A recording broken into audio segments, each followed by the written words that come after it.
All right, we are back, and currently we are looking at an experiment I did about uh, eight 8 years ago now. I want to say, and what we're going to be highlighting is going to be in this area right here, below this LED light, coming off of this 2 ounce pure silver bar, 99.99% silver. And you're going to see the bubble come up, and this is the anode. So it should be a type of oxygen reaction, but who knows what's actually in this, and that you'll see the bubble shrink density into a smaller droplet and just shoot straight up over and over again, and that it's not water, it's not a splash, because there's never anything coming back down. It's a one-way vector motion up, completely defying gravity and the normal gas dispersion, um, I guess, physics, chemistry. So right here you see.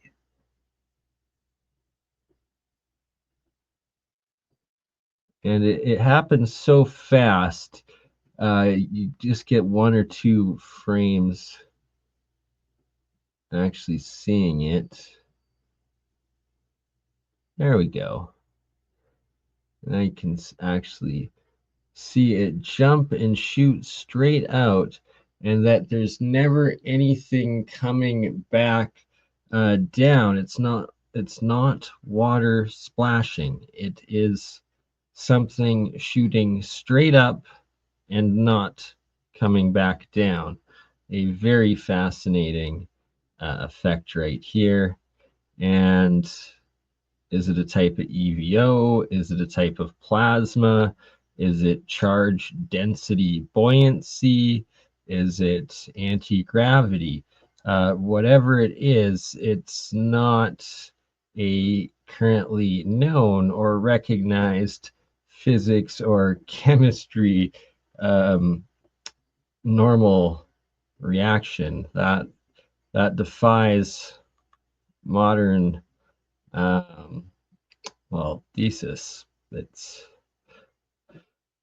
very, very not normal, or not what we're taught.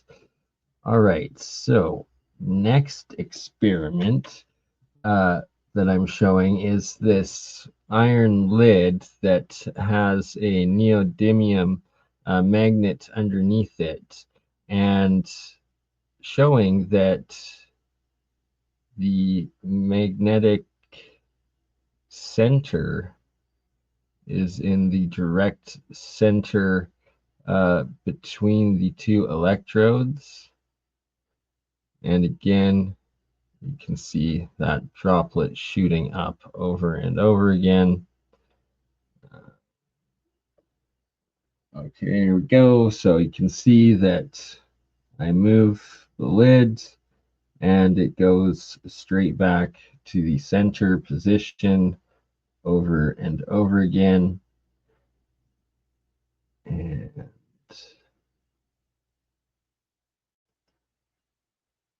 more close up of that bubble shooting straight up.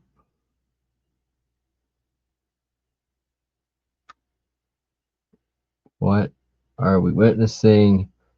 What is that effect? Anti-gravity, charge density, buoyancy. And here is the third interesting anomaly that was able to produce and record in this demonstration experiment, and that was a um, it was a bit of blood and saliva, 1 drop that I had put in day before, and that the cells began to grow into this flesh cluster of my biological blood and saliva cells continuing to not just be alive, but propagate and grow while in this electrolysis charged live reaction. And number 4, you can see these plasmid clouds of monoatomics of the silver moving in a straight line and different exclusion zones for different directions, and that it's not a convection current due to any sort of heat or from bubbles being generated, and that it's in no way disturbing this flesh homunculus biocell organism-ish, biocells, biological cell growth thing. Yeah, the thing. That's what we're going to call it. The thing. So here you see monoatomic silver clouds, and then below it some silver oxide, and again these plasmid clusters moving in an organized, structured direction and vector, and not affecting anything else in its proximity. And again, you also see these bubbles are trapped below the surface of the water, and they're not above, they are stuck below. Here again, move the lid, again, straight back to the center, and does not interfere with any of the other motions and actions happening in this dynamic, plasmid charge separation reaction that's happening. Another plasmid cloud there going on. And here's a close-up of some of these plasmid clouds.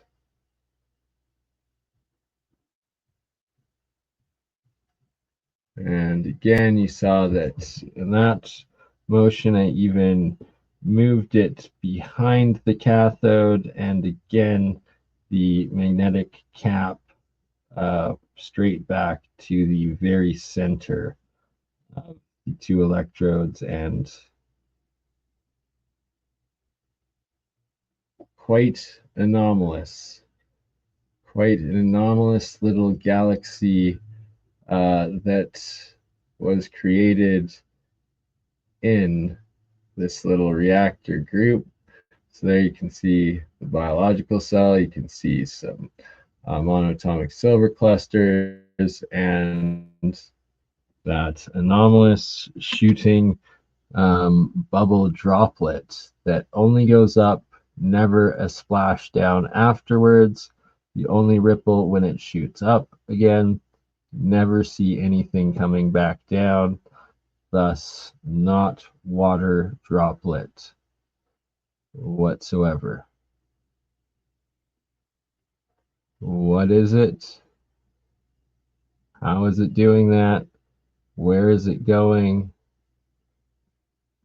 Many questions, more questions than answers with what we see here.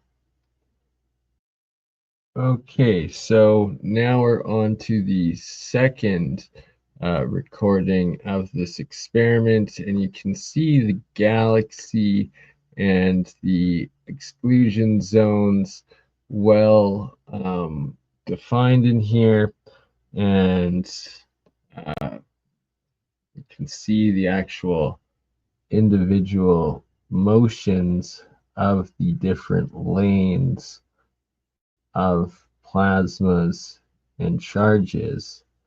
And here we have the single monoatomic dust, and then you have the above it the cloud clusters or the plasmid plasmoid clouds of these monoatomic silver that's in here. There you can see I moved the lid all the way to the edge of the container and again straight back to the center. Very fascinating and very well defined here with the clouds and their different movements. See the surface tension. And yet, there. All right, recording number 3 of the experiment. Here we go in from the opposite side, so the opposite angle to catch the bubble. You'll see it jump from right here. You'll also see it jump from right there. And sometimes it comes and it goes to right in here next to the silver bar anode, and it will jump from this spot, as you will see momentarily. So there you saw it go up there, here, and again up there, again up there. And now a nice zoom in again of the spiral galaxy plasmid cloud clusters moving on different depths of self-organized exclusion zones. And what happens next here is quite fascinating, where I accidentally sink the lid, or the lid sinks itself, and now you see this big poof come out here, this I guess almost avalanche or storm of the base monoatomics, and you'll then see how it will begin to self-organize back into the same exclusion zone charge differential zones and motions and layers. And clearly here now, this channel already going over the sunken lid with no issue of it at all. And then the impact of what was the base charged matter going in and disrupting the original flow and area that was self-organized into the spiral-like galaxy formations. And I'm going to skip ahead a bit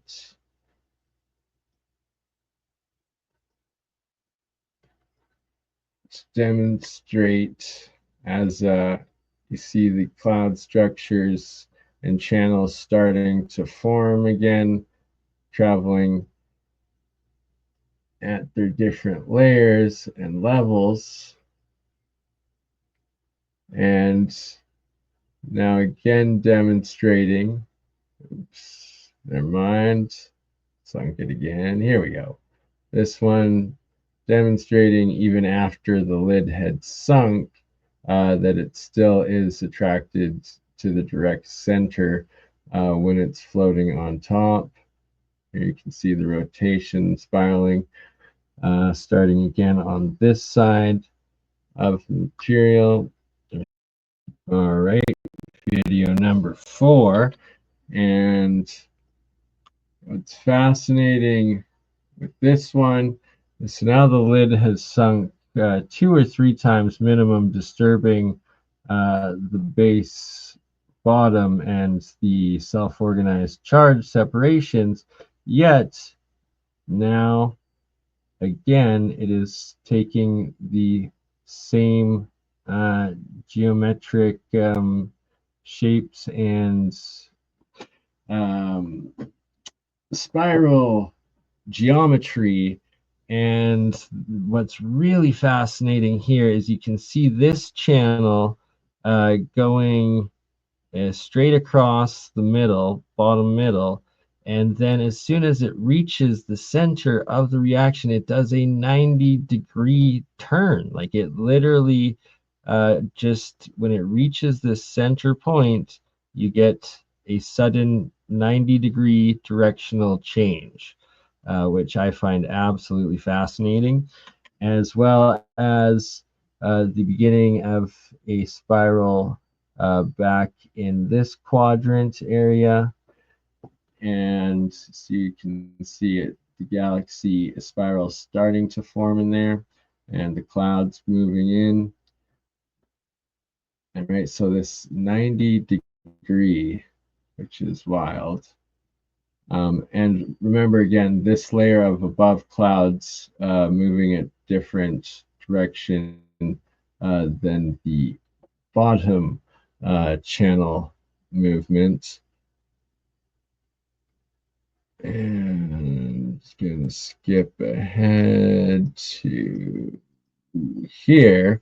And now you can really see the galaxy spirals starting to form again, and especially on the opposite side as well. And the different exclusion zones between the channels of the clouds of the monatomic plasmid clusters of silver and bismuth that I had in this reaction and experiment, and just a perfect demonstration of both exclusion zone water, structured water, as well as plasmid clusters, as well as charge separation. And yeah, I find it fascinating every time I watch the video.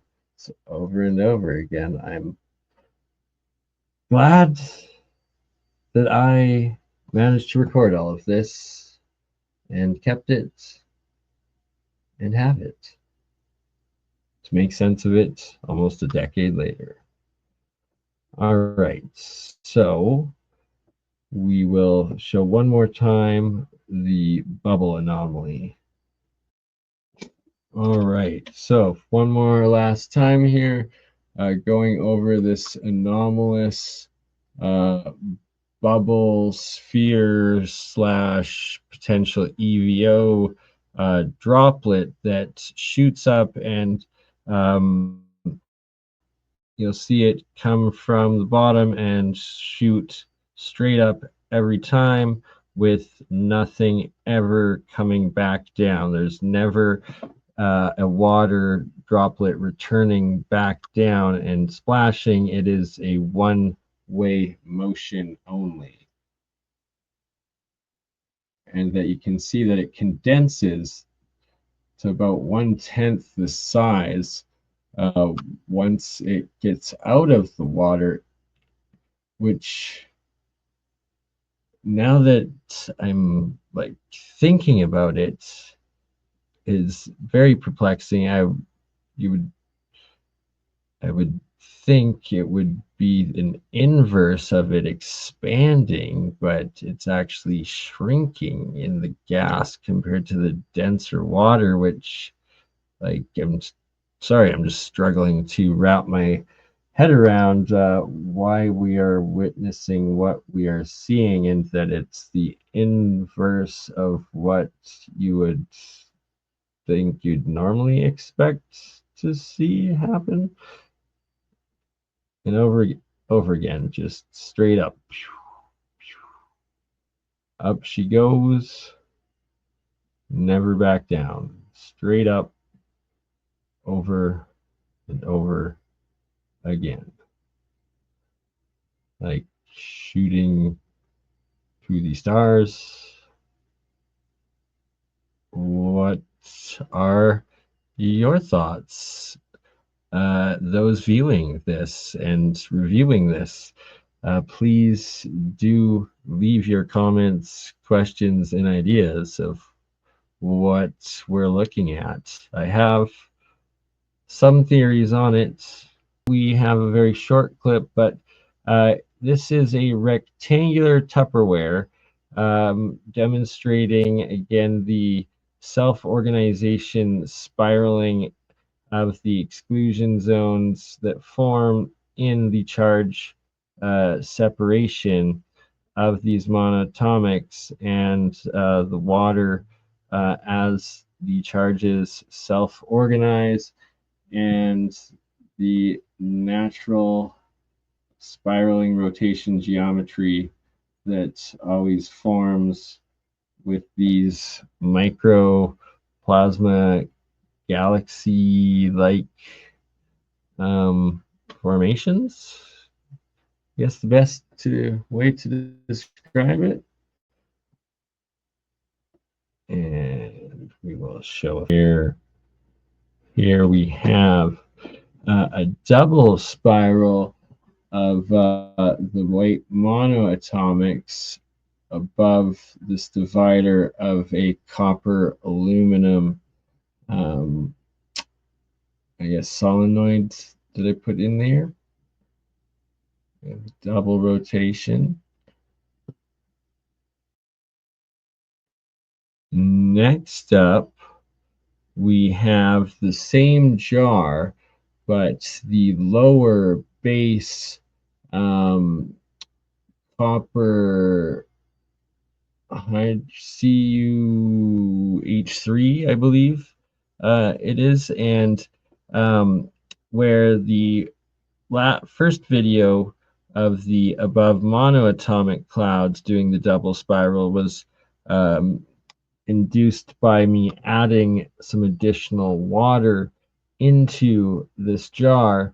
This second video and the bottom denser dual spirals was induced from me disturbing that base by putting in a turkey baster or a syringe, whatever you have, to suck up some of the bottom material. And as I brought the turkey baster out, it brought some of the CuH3 up towards the surface of the water as I removed the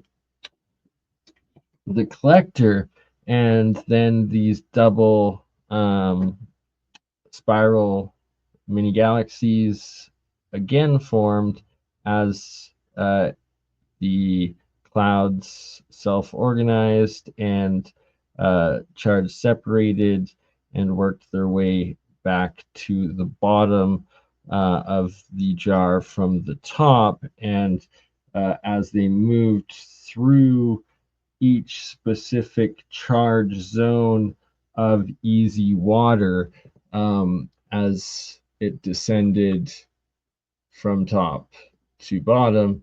And here it's about halfway down the jar, so it's about 3 or 4 inches from the surface water that you're witnessing these two double spirals.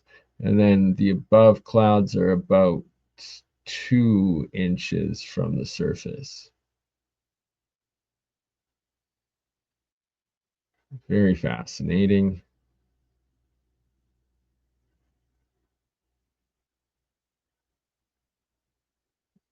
Natural spiraling rotations of self-organization and charge separation.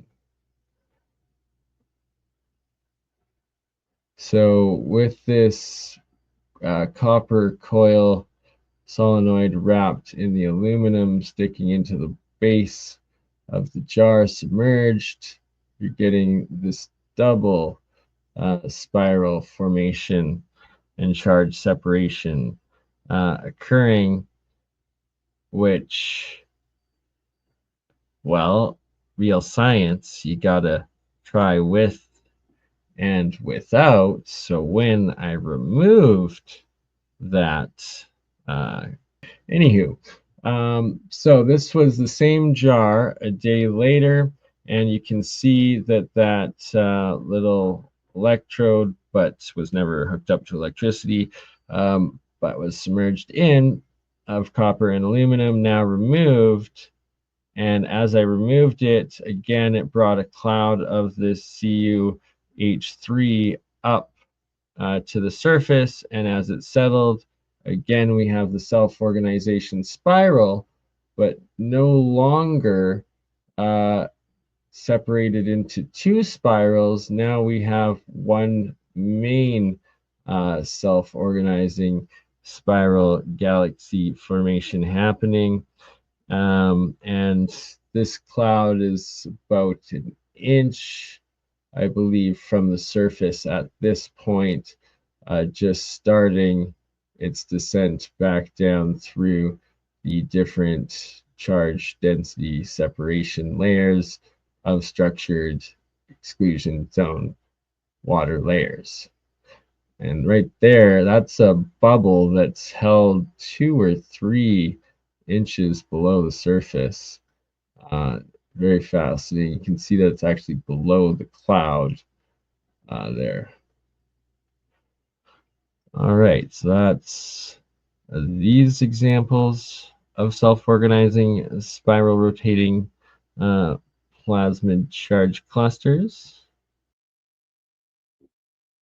And then it doesn't play it when I think it's going to. Okay, so next video here, we have something quite unique, a process I have discovered and engineered myself through I believe it is a catalytic, um, or sorry, catalyst. Maybe it's also catalytic, but that we on the top left, you have a silver wire triple solenoid coil, and on the bottom right, you have a same triple silver copper wire coil, except that it was previously in another reactor jar as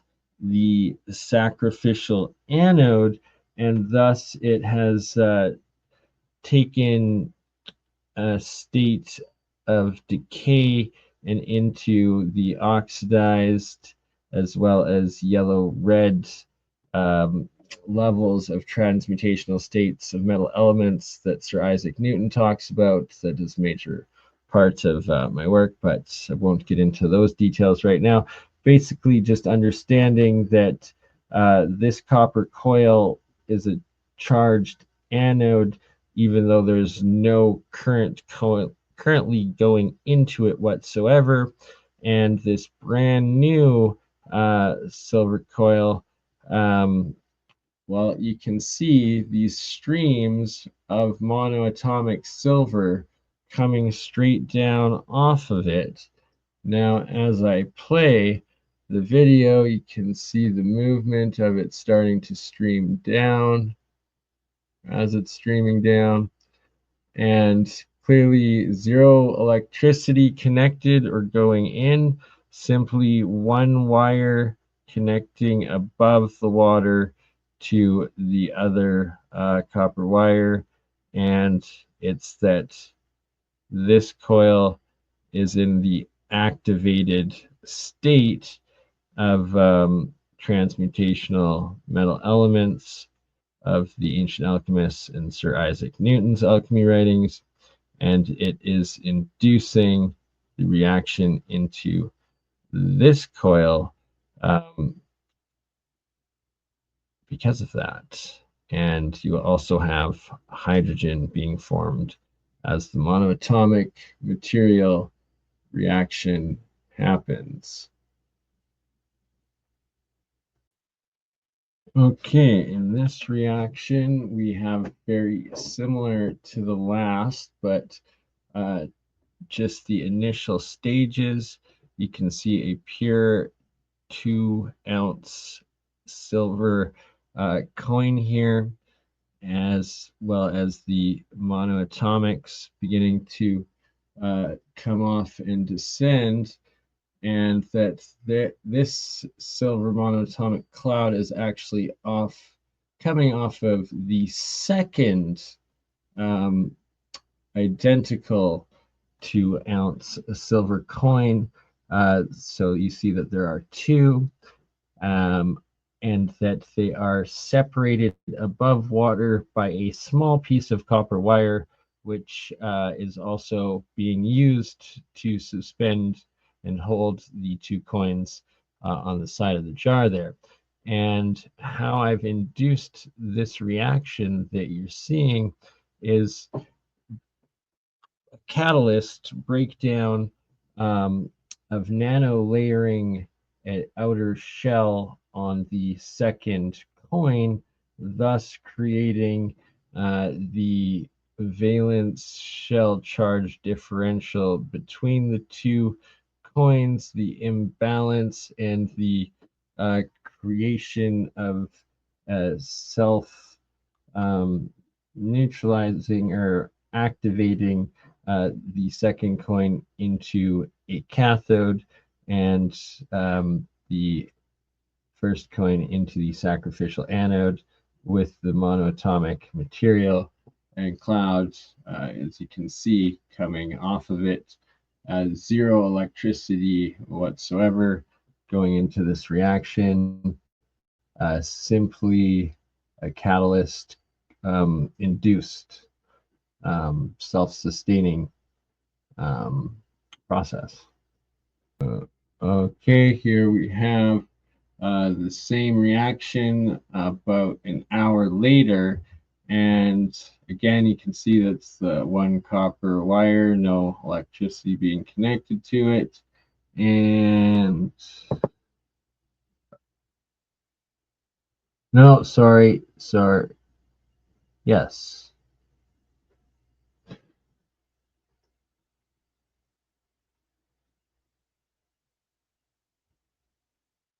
No, my bad. It is plugged in. That is it. So now it has become. So in this reaction now, I have plugged it in. That's why both are becoming, both coins have turned into the sacrificial anode, as you can see there. My mistake. And you can see with Turkey Baster, I'm harvesting the cloud of silver oxide because it is blue, thus not monatomic but diatomic, which is toxic and will kill you. Only the monoatomic being healthy and not causing heavy metal poisoning and accumulation. The oxide will indeed turn you toxic and into a smurf, and not healthy or recommended whatsoever. And you can see how it's sucking up the cloud of monoatomics there. All right, part 3 of this reaction. Again, you can still see plugged in with the two silver coins, but not only is there this cloud cluster raining down of the silver, and now it's white, monoatomic,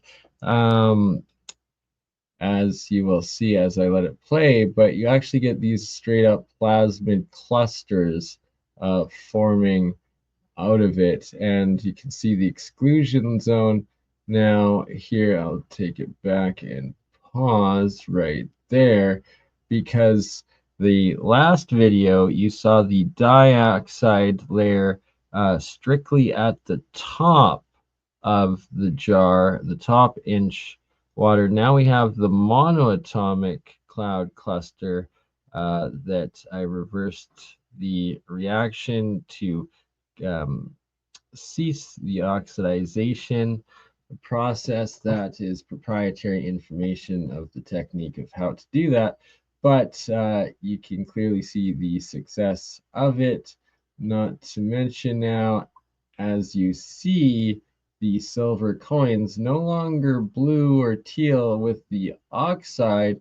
They are indeed white and red in these activated states of transmutational metals that Sir Isaac Newton speaks of, which I have reproduced and now understand.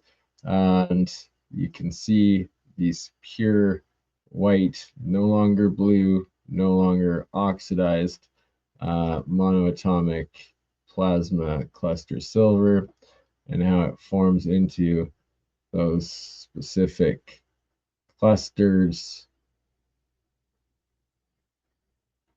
of self-organizing plasmids. And that cloud formation, which is it precipitating down, very, very fascinating electrochemical alchemy. So there you can see indeed there's 4 total 2-ounce silver coins, 2 sacrificial anodes, and 2 uh, cathodes producing the hydrogen um, off of the electrolysis cathode reaction. And as I pan over to the additional experiment here, we have a triple solenoid bagel coil wind as the cathode, producing a whole bunch of hydrogen along with monoatomic copper. And this reaction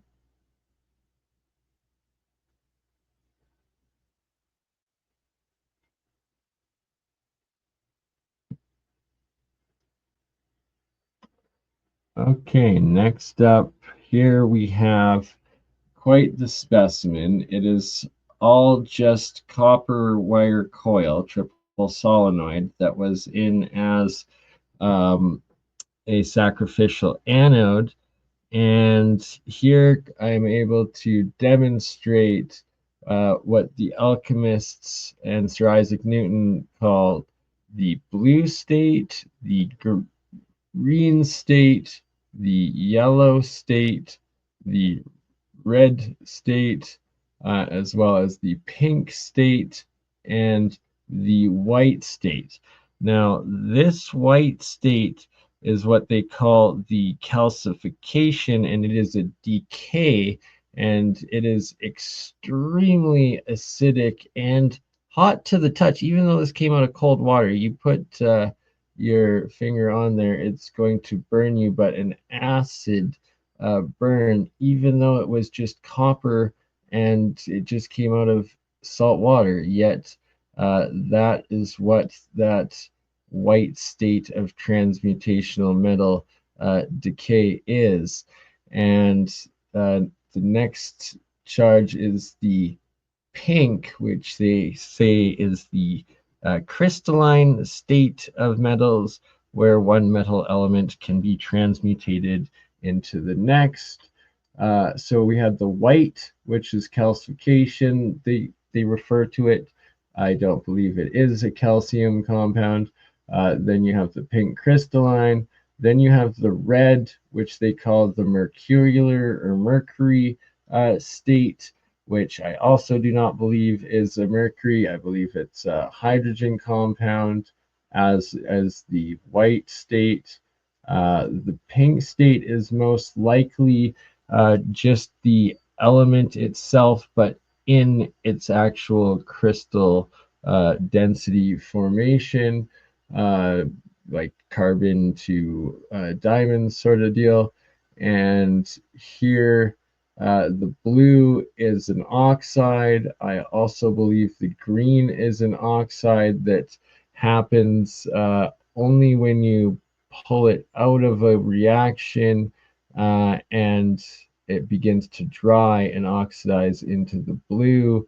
And then the yellow state they call the sulfuric state or sulfur state. Again, I do not believe it is actual sulfur, but one of the reactions of the breakdown and the combination of hydrogen and oxygen molecular compounds with the pure metal element.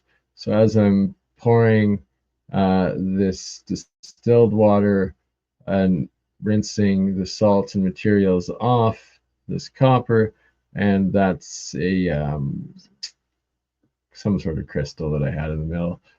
You can see the white decay, this active acidic burning level, and the pink and red also activated, I suspect, potential superconductivity in that state. And it is a cold state, which I've been able to engineer into suspended cold activated states to keep the metals in uh, the specific activated chemical charge transmutational color states of metal elements, as they were referred to by Sir Isaac Newton and all the advanced ancient alchemists of the past, and that they were clearly demonstrating in doing electrochemistry and had electrical understandings and capabilities, um, and were describing electrochemistry reactions and these potential metamaterials that are forms of nano technology, and um, that I have indeed reproduced over and over, replicated their different states which they speak of, as well as some of the processes of actual transmutation of metal elements from one to another. Um, yeah, it's doable, proven it. Here you see it, all just copper, what else? So that blue in there, another crystal.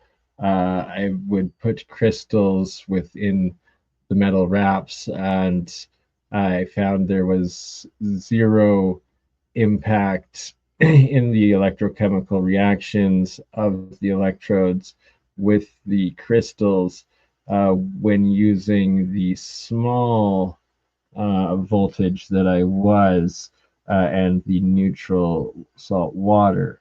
That said, different combinations will actually affect it, and that's a whole other segment, and we won't get into that today.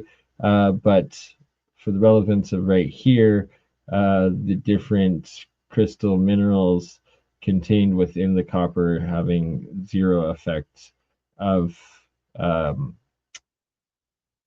the copper being in these different colored states. It's a hydrogen oxygen electrolysis metal um, equation or reaction only, um, and that I have other examples without the crystals with the same just copper coils demonstrating the seven colored transmutational compound states of the different metal elements as only elements with no crystals whatsoever. All right, we are back with the last video of this presentation, and this is potentially classified technology here, as well as definitely my proprietary inventions, discoveries, and um, technology here, and this video has scared the shit out of me for a long time, um, just because of what it's actually truly um, demonstrating and documenting. And I did uh, use it and include it in my Dead Man Switch video that I accidentally had made public, but I didn't cover uh, or explain fully what we are looking at. Off the get-go, there's zero electricity going into this reaction.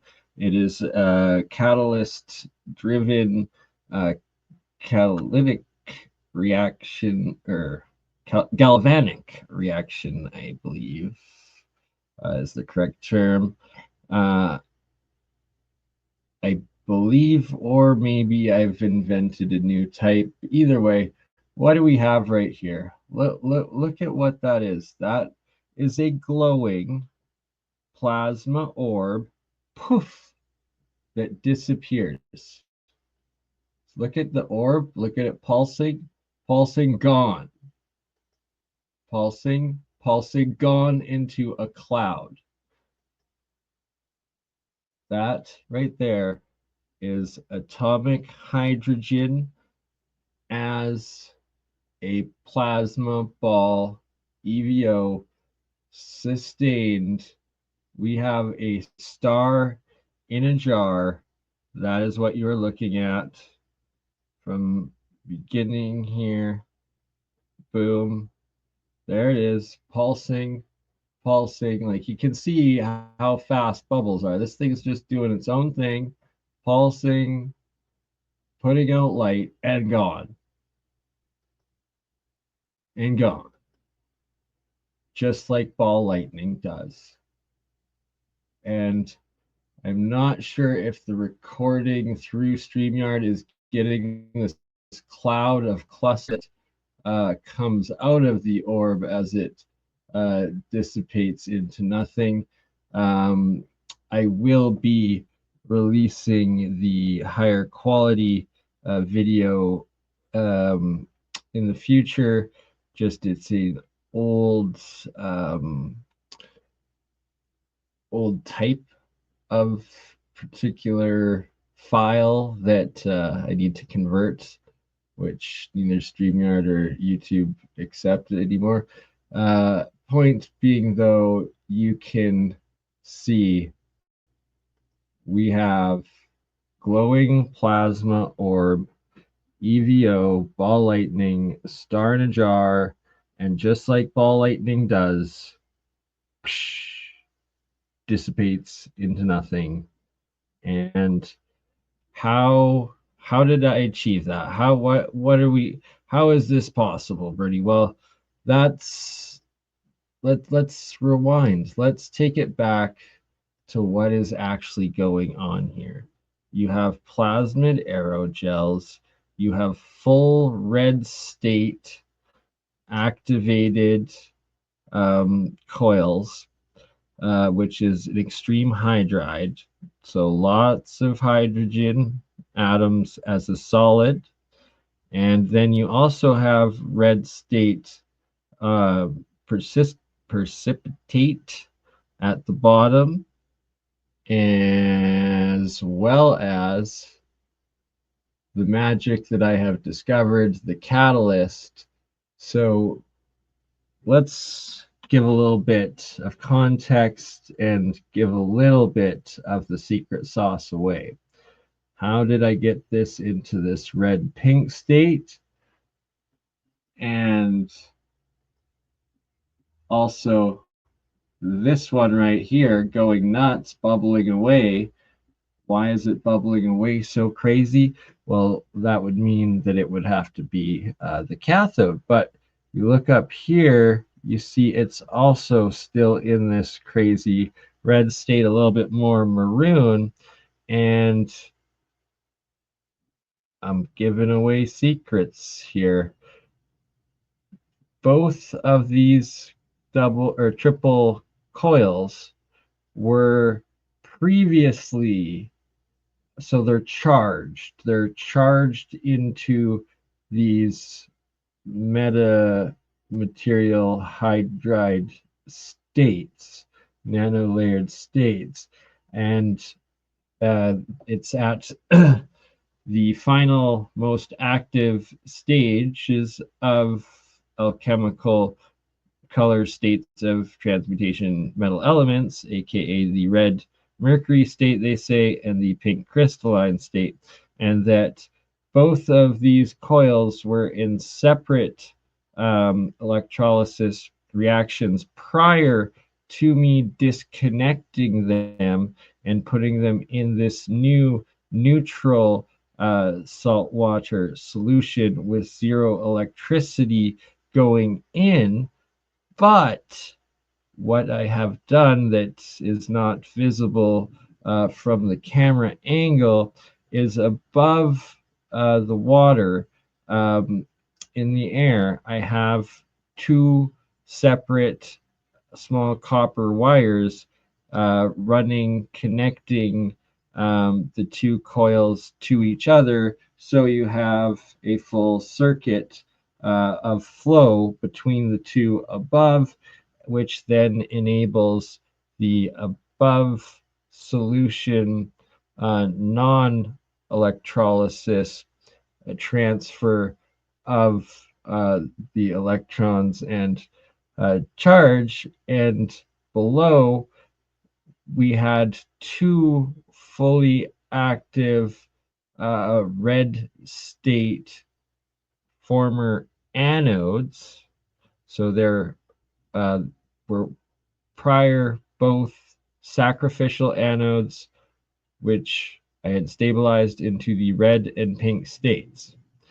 Now, when I disconnected them from their previous jar reactors and the electricity, and then brought both of them over into this new neutral jar with no external charge, but the maxed out charges on both of these two electrodes in the extreme anode decay state, and then specifically with the dual above water wire flow circuitry connection between the two, natural stabilization and needing to reach neutrality between the two charged electrodes, their electrochemical reaction within the hydrogen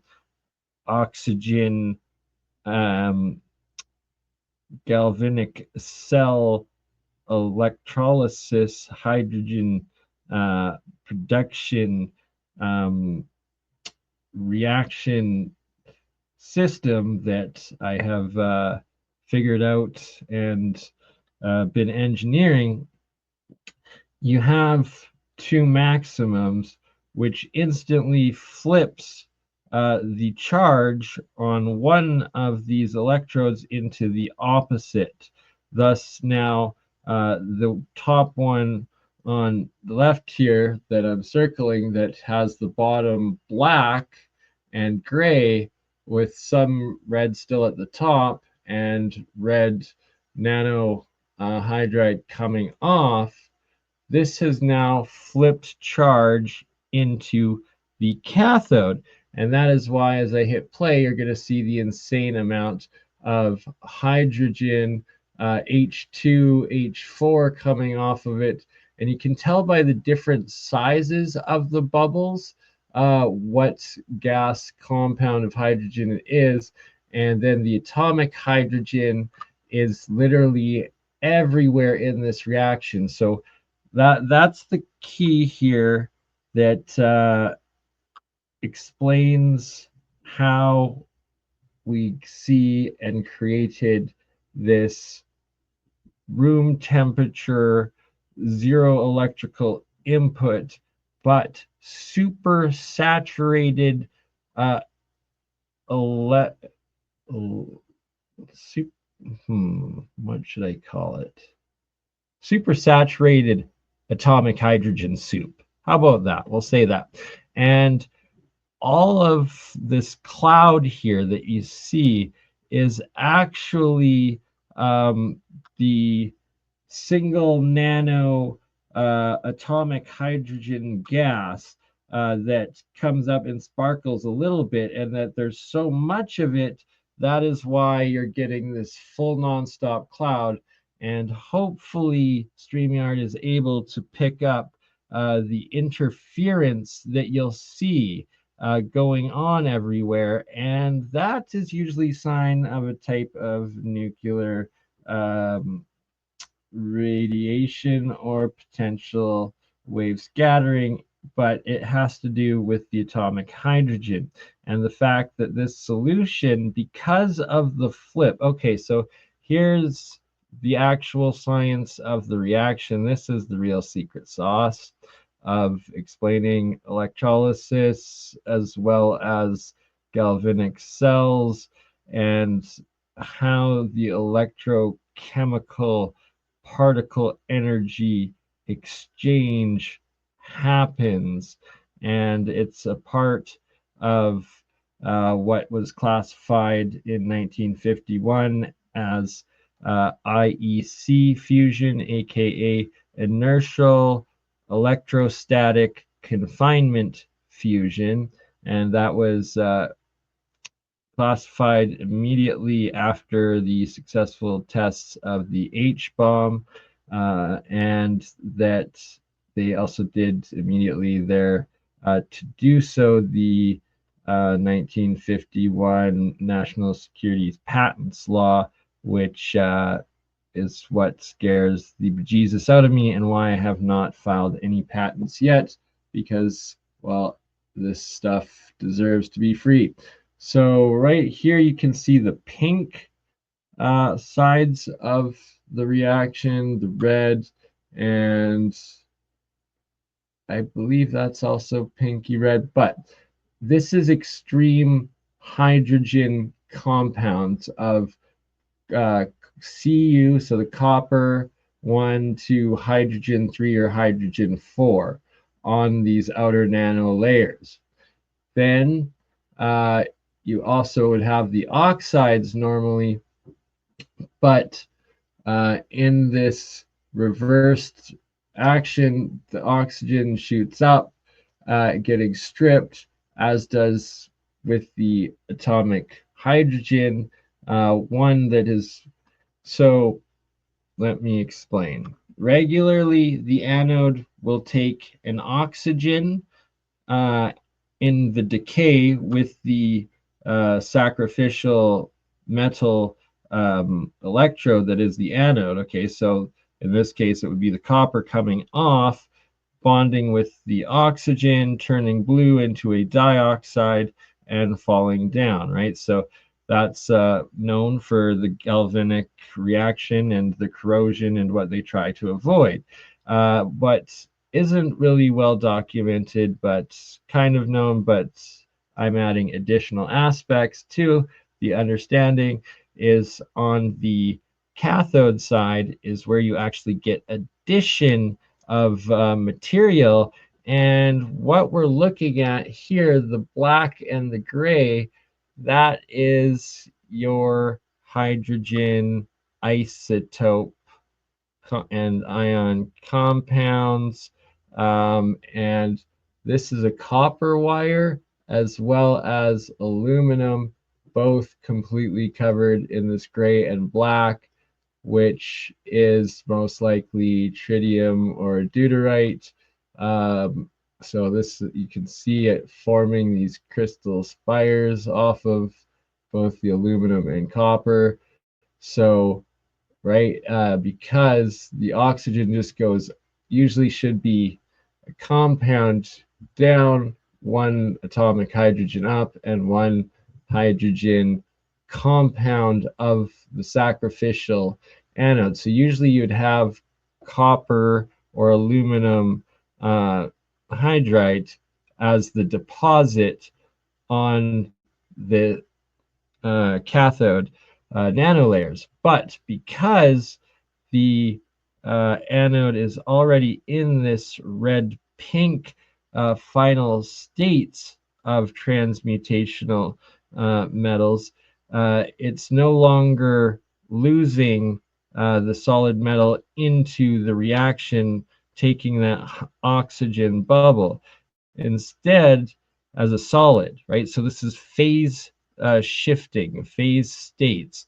From breaking down to a solid into the liquid, you're dropping an energy level, and because it's not being deposited as a solid, um, on this side, you get two gases up, and then you get what would normally be attached as a diatomic or triatomic oxide hydride. Instead, you're just getting the straight hydrogen solids, such as deuterium, which is probably also the water is in heavy state, um, as well as the gray silver crystals being tritium from that. So it's breaking the H2O out of liquid, turning into gas and solids. But by doing this extreme flip of polarized or charge, that is how to trigger this extreme supersaturation of atomic hydrogen and atomic hydrogen compounds, and that the water is so fully supersaturated because you can literally see normally you'd only have bubbles coming off the cathode. Here we have it off the anode and off the substrate and the water itself, everything producing hydrogen all at once. Thus, the supersaturation of atomic hydrogen, and why we have, back to this guy, boom, atomic hydrogen plasma state, self sustaining in room temperature, salt water, poof, it dissipates into nothing. You can literally see it pulsing and flashing as an orb does, as ball lightning does, and it is not moving at the rates of bubbles, and then poof, again, we have a star in a jar, ball lightning doing as ball lightning does, and you can see one big bubble, well, tinier bubble than that, right, goes straight up there of the atomic hydrogen as it collapses back into itself into the gas state from the self-sustaining or I guess supercavitation, because it wouldn't be sonoluminescence because there's no sound or acoustic going. Either way, that is a atomic hydrogen plasma state orb in supersaturated atomic hydrogen electrolysis. Yeah, I don't know. I gotta come up with a nifty name because it's literally a new process unknown to science before this, which means I can name it and have to come up with something good. So again, pausing here, you can see this right here is actually a copper wire that is a coil around, and that beneath it is a layer of aluminum foil, and then there's a few more repeating layers of aluminum and copper coils, but I'm not going to go into more proprietary detail. Just again, pointing out, you can see the top of it still in the red maroon super hydrogen compound state of silver or of aluminum and copper. So CuH3 and probably even H4 as it gets denser and more full of hydrogen, and that it has to inverse from this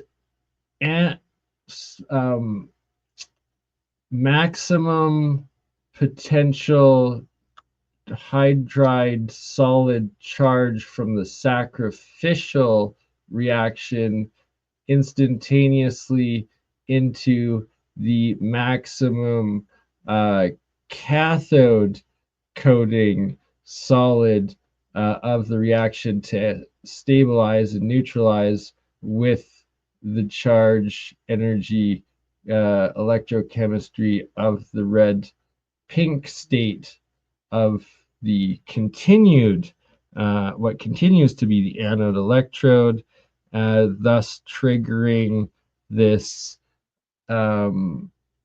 super no, super pro not a super cycle, super deposits, char exponential rate of creation, manufacture. Struggling here. Gonna do a couple little markers so I can delete that part from struggling.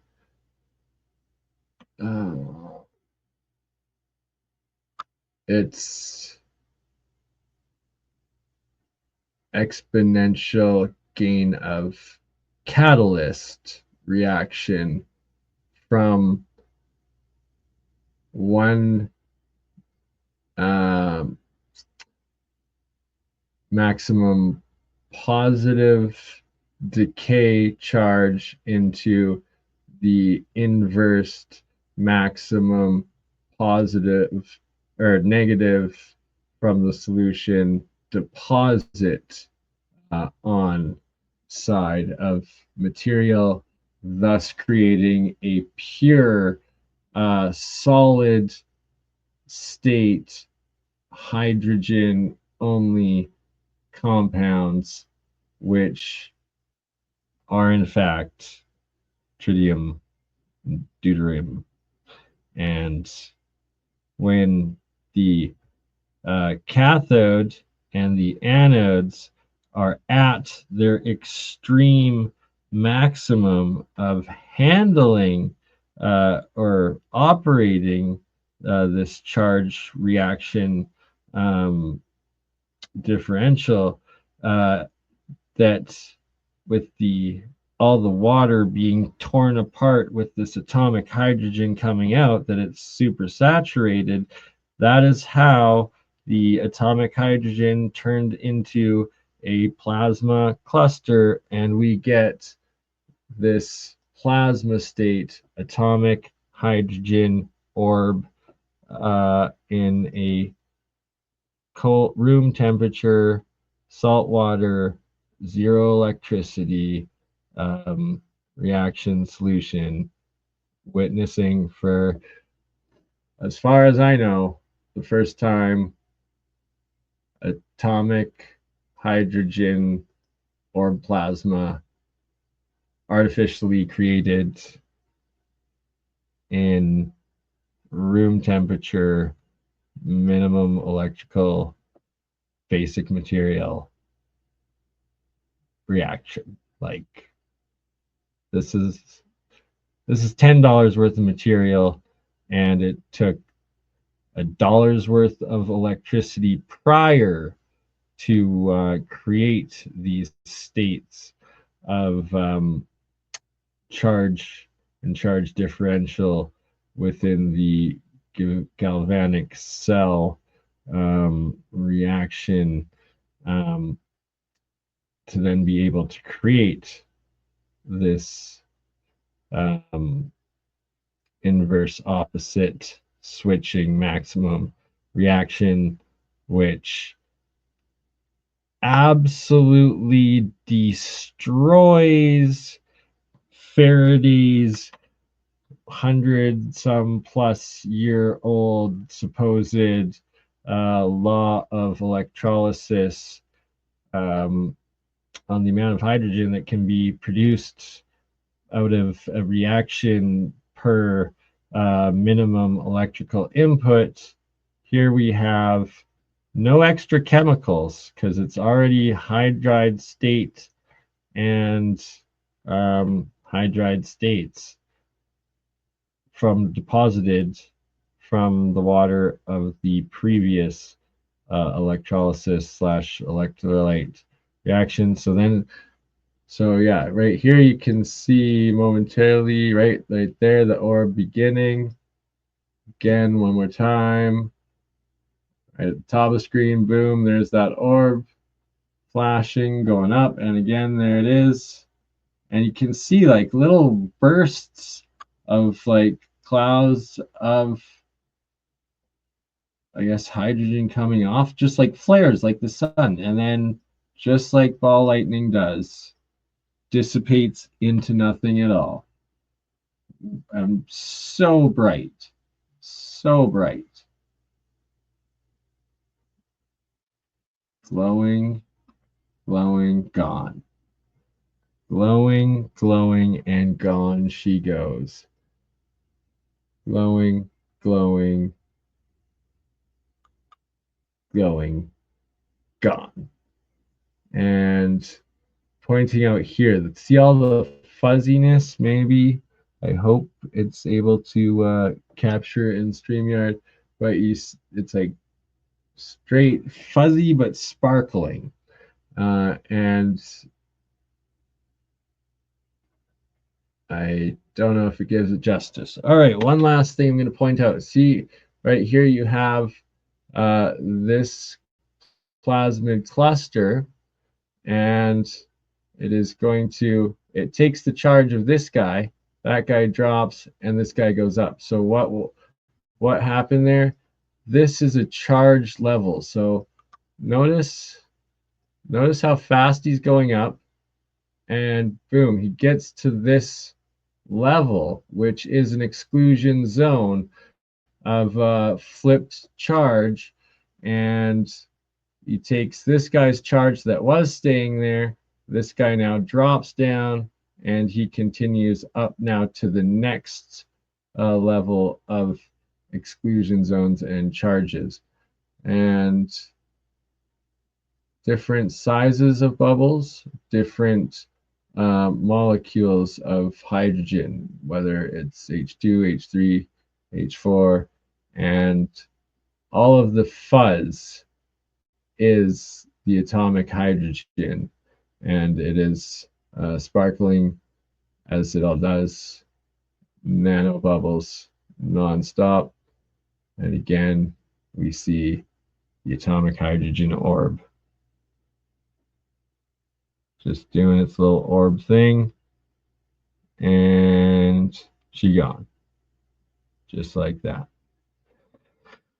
Okay, so I've given away a ridiculous amount of information here, and a lot of it was proprietary, so hopefully I get credit for it, and hopefully I don't get killed. And I didn't give it all away, but I gave a decent amount away. And, well, that's what you get. It's my 40th birthday today, July 17th, 2025. And after reflections, I decided, I almost should have been dead countless times in my 20s, my 30s, and I remained alive. I cleaned up, I got through the despair, and sobered up, reclaimed my life for this purpose. And during the darkest days of my life, when I was addicted to prescription drugs, when I was not the best law-abiding citizen, and uh, the thoughts of, oh, is it worth living, this and that, and always drove me, no, I have a bigger divine purpose. And alchemy and this technology, bringing it forward and sharing it, is what it's about, is why I survived where so many did not. And well, many people said I wouldn't make it to 40 and thought I would be dead before I even got to 30. And here I still am. And some of those same people aren't around anymore. And so, thus, hey, uh, already living on? No, I'm not living on borrowed time. It's divine time. It's my divine purpose and destiny. And so right here, you can see that here's the copper coming up and then just ends right there. Nothing connecting to it, or sorry, right here, right there is the copper coming up. And yeah, I created atomic hydrogen plasma orb self-sustaining. There it is. Yeah, try to debunk that. And told you, Mr. Ashton, full orbs, that I know what I'm doing. I got it all. I've figured this stuff out. And yeah, there it is. Proof of concept and point and demonstration. And that's enough of it for now. And check out my Let There Be Light 4th of July H-Bomb series or episode for more in explaining and understanding dimensional energy particle light wave interaction of dematerializing, rematerializing from pure energy that is out of the vacuum, aka the ether, aka dark energy matter, whatever the hell you want to call it. It's below the Planck scale. And when hydrogen is, it's the in between, it's the crossover. It's why there's the sacred geometry that we see, and the alchemy symbols, and so much more in these hydrogen wave function pictures. And yeah, like I said, check out the Let There Be Light H-Bomb episode I did to understand more of what I am talking about and what you are seeing here. And on that note, I thank you all for watching, and this is the end of part 1.